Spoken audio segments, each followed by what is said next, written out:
Hi, good afternoon, my fifth period. How you doing? Good. Good. Yeah. It's right after lunch, so everyone's like, All right, so today we're going to be looking at construction of congruent angles and bisectors. We're going to need some tools. I've got some pencils and some pens. I might write with different colored pens, so if you've got different colored pens, you're welcome to grab those too. They might come out. You're definitely going to need a compass, so make sure you have one of those with you.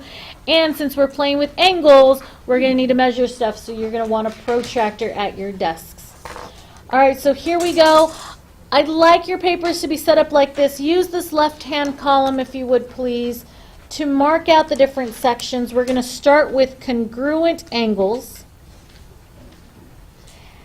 And the last time we did constructions, I gave you really clear, defined steps. This is how you do it, start to finish. Yesterday, when we were talking about how to use the protractor, I said you guys write the steps that you need to follow. So I'm going to use the same format here. My notes are not going to have any steps here. I'm just going to have drawing on the right side. Between each step, I'll give you about 10 seconds or so to jot down what you need to know about that step in order, so that way you can keep track of what we're doing. So here's the section on congruent angles. I'm going to zoom in nice and tight here. There we go. We're going to start drawing congruent angles. To start drawing congruent angles, well, first we need an angle. So if you'll please take the straight edge of your protractor and draw me an angle. What do you need in order to have an angle from yesterday's notes? Anyone remember? A ray? How many rays? Two. And what do they need to have in common? Share the same point. The vertex. And share the same vertex. The same endpoint, which is called the vertex. Yes, perfect. You guys are amazing. I love it.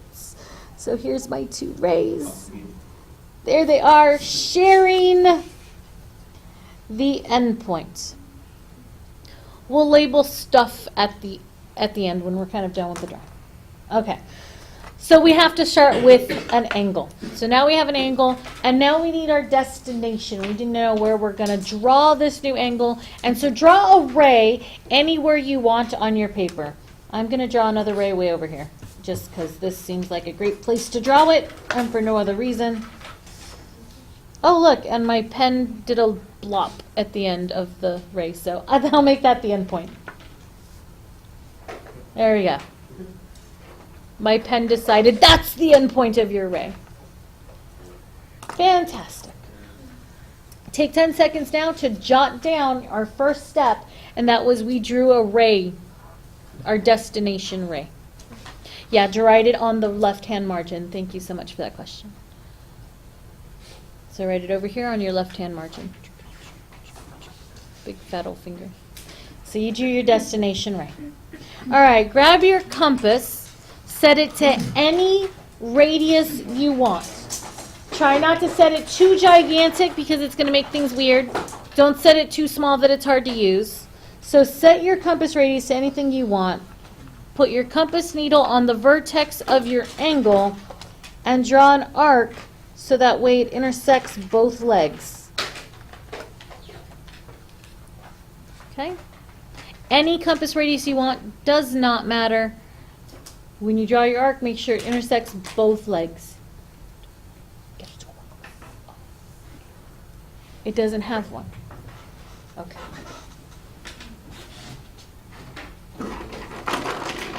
Clatter, clatter.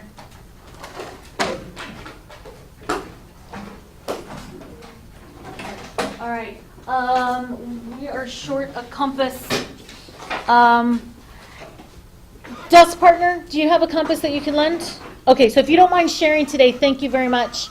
Community service hours today after school, and help me dig through my closet. I know I have more of these somewhere, but I need help digging through my closet, especially if you're taller than me, which I know is not difficult.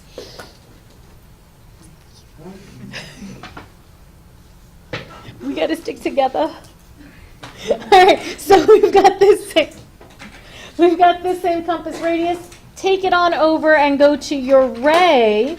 Set your needle on the end point of the ray, and you want to draw another arc, and you want to make it longer than the original arc that you drew on your angle, okay? So notice I made it really big.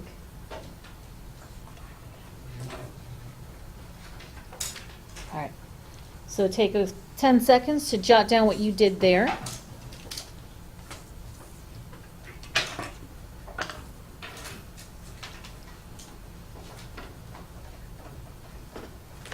All right, now we're going to set our compass length, the needle on one intersection,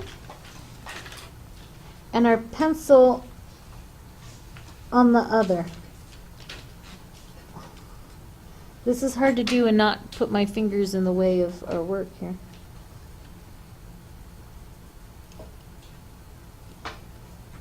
There we go. So you've got your needle on one intersection, your pencil on the other. And then keeping that same compass radius, bring your compass over to your other ray, your destination ray, as I cover the lighting. And draw an arc so that it intersects the arc that you had already drawn.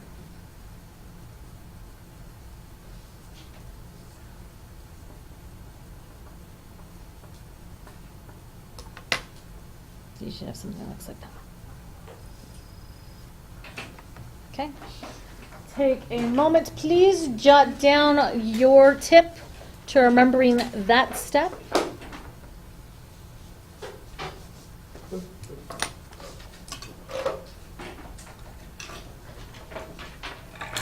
Make note of this intersection point right here.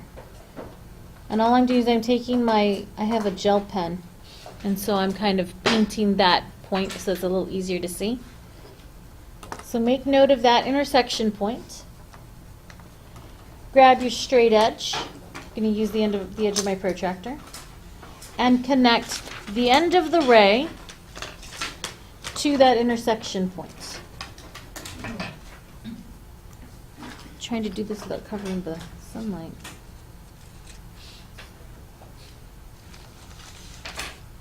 And draw a ray.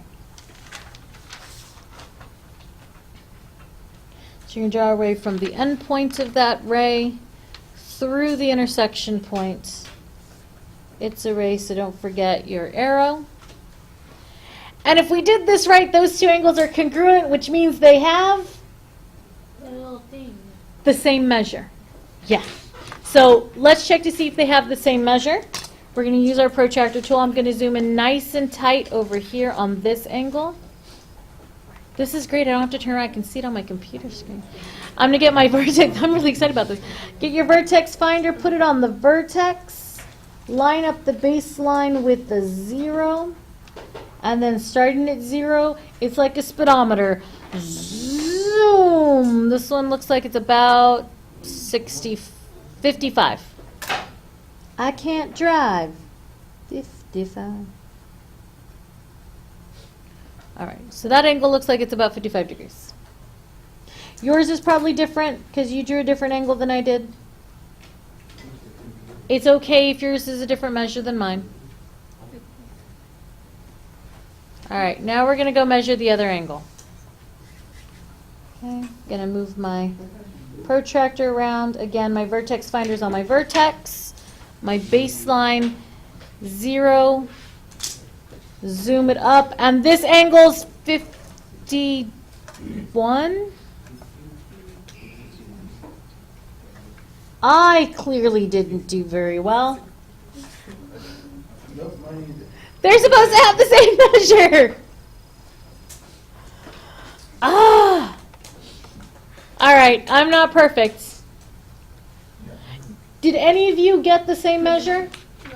No? How far off were you guys? 4, 7, Like 2. 10, 2, 1. Yeah, so when we're learning, we're trying to get that margin of error inside 2 degrees. Inside 2 degrees. So if you're 2 degrees or less difference between the two, you did really well. If you're outside of that, like I am, we did not do so well. So we just need to kind of make sure that we've gotten all the distances right using our compass. Okay, that we've set everything properly and that we're doing it very carefully. But these are the steps you want to take to make this happen. All right? So take a few seconds to jot down your final steps before we get to labeling and naming.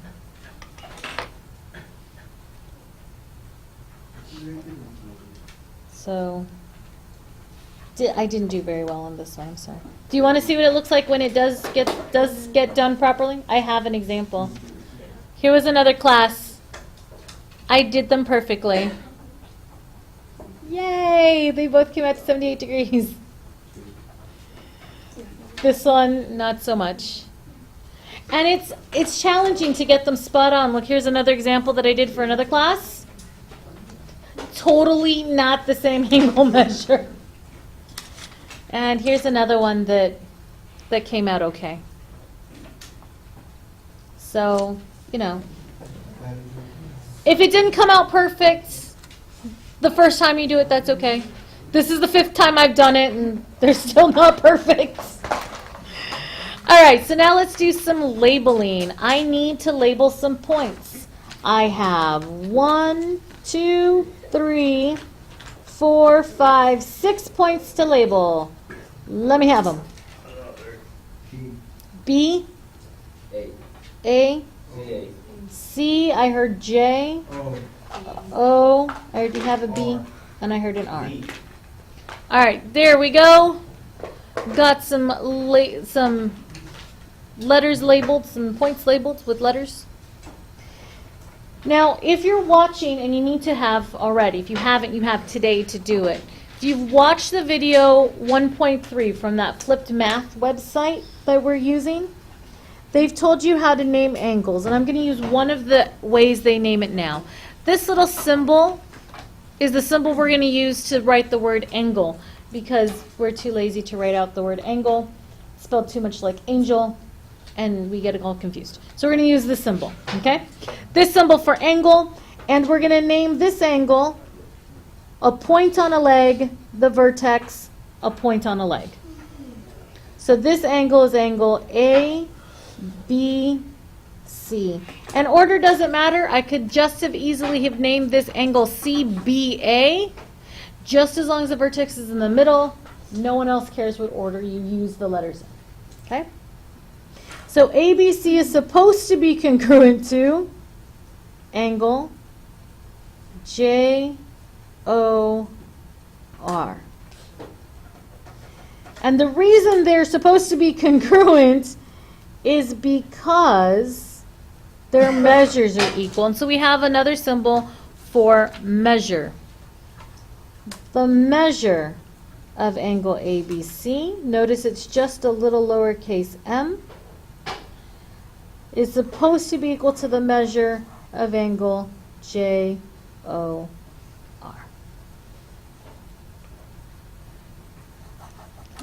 So if you don't remember what this symbol means, this is the angle symbol. So take a moment, if you're worried about it, to jot that down. This is the angle symbol. You can write it over here to the left-hand side as well. And this little m here means the measure of.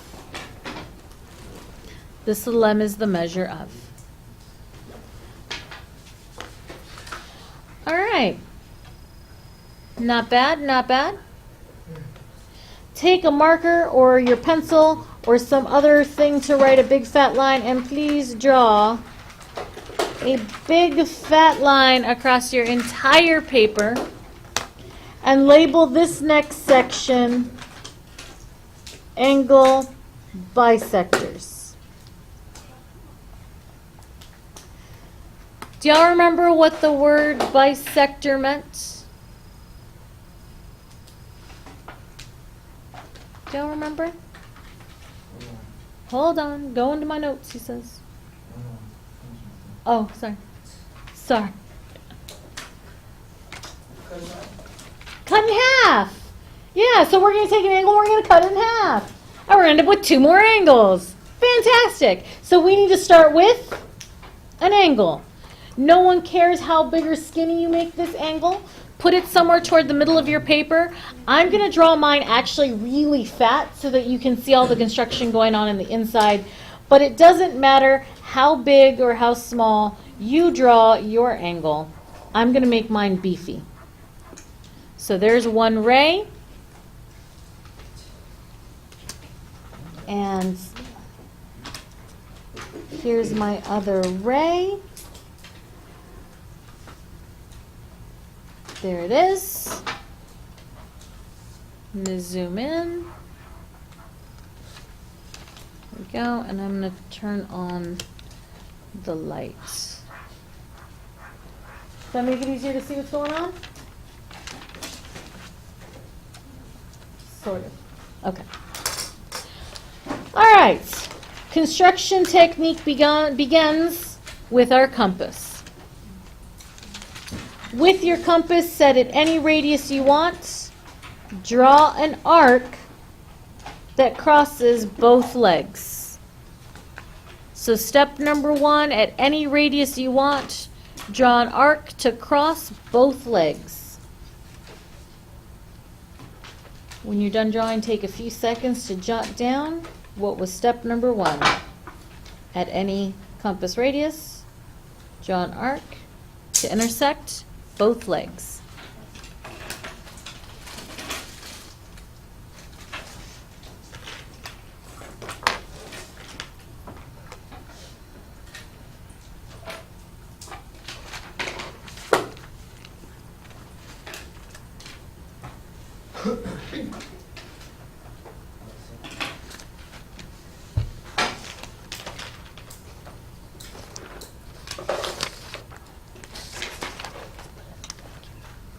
All right, now take your compass and set it equal to this length here from intersection to intersection. I've got to try to do this without covering what I'm doing here. So I'm going to put my point on one intersection, my pencil on the other intersection.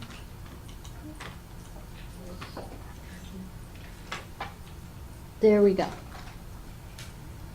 So now that I have this length, I'm going to draw an arc centered on one intersection, my pencil on the other intersection, and I want to try to make this arc go past where I think the middle of the angle is going to be. So I think the middle of this angle is going to be somewhere around here, so as long as that arc goes past that, I'm okay. All right, so I found the length of this right here with my compass needle on one intersection and my pencil on the other. And from there I drew a nice big arc, so that way it's going to go past where I think the middle of this angle is going to be. Repeat the process from the other intersection points.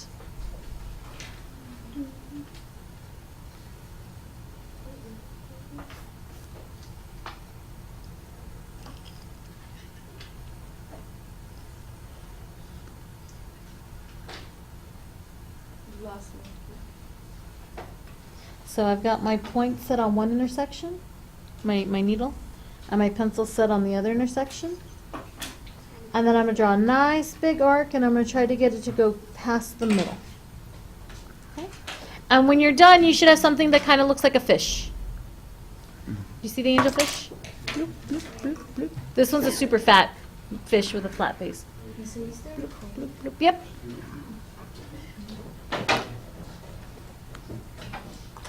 This intersection point right here, you're going to draw a ray from the vertex of your angle to that intersection point. That ray is the angle bisector.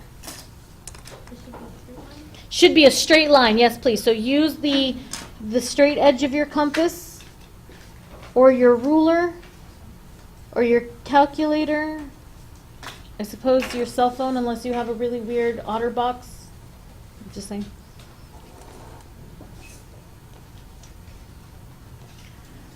That green one is the angle bisector. Oh, should have done it a different color. Can I highlight it? You can highlight it, sure. There we go. There's our angle bisector. Now let's label these things so that we can talk about the measures. So I'm going to need 1, 2, 3, 4 names. I heard a Z from last time. 3 more. Go. B, E, B. X, B, X, Y, and Z. X. You said P? I'm sorry. Well, since we have a B at the top, we'll change this B into a P. There. All right. So let's go figure out what the measure of angle ZEP is. And that should be twice whatever the measure of ZEX and XEP. So find me the measures of all these angles. I'm going to take some white out and fix this messy one right here, because that looked bad. All right. So find the measures of those guys, and we'll jot them down. I'm going to do mine here. Vertex on the vertex finder, lining up my base, starting at 0, 126.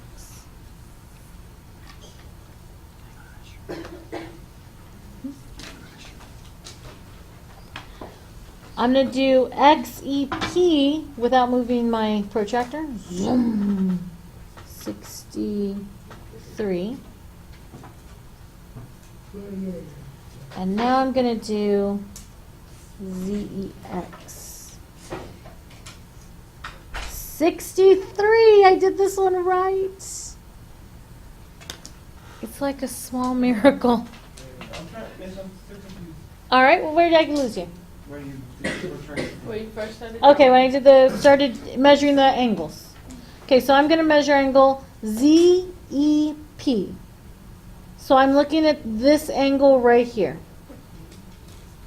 Okay, so I'm going to put my vertex on my vertex finder, and I'm going to rotate my protractor around until one of the legs lines up with my baseline 0. There it is. And now I'm going to start counting with 0, and I'm going to go up. So I'm not going to look at these inside numbers because it doesn't go 0, 170, 160. That's not counting up. That's counting weird. So I'm going to count on the outside numbers in this case. So when I zoom around this way, I get to 120, 125. It looks like it's about 126.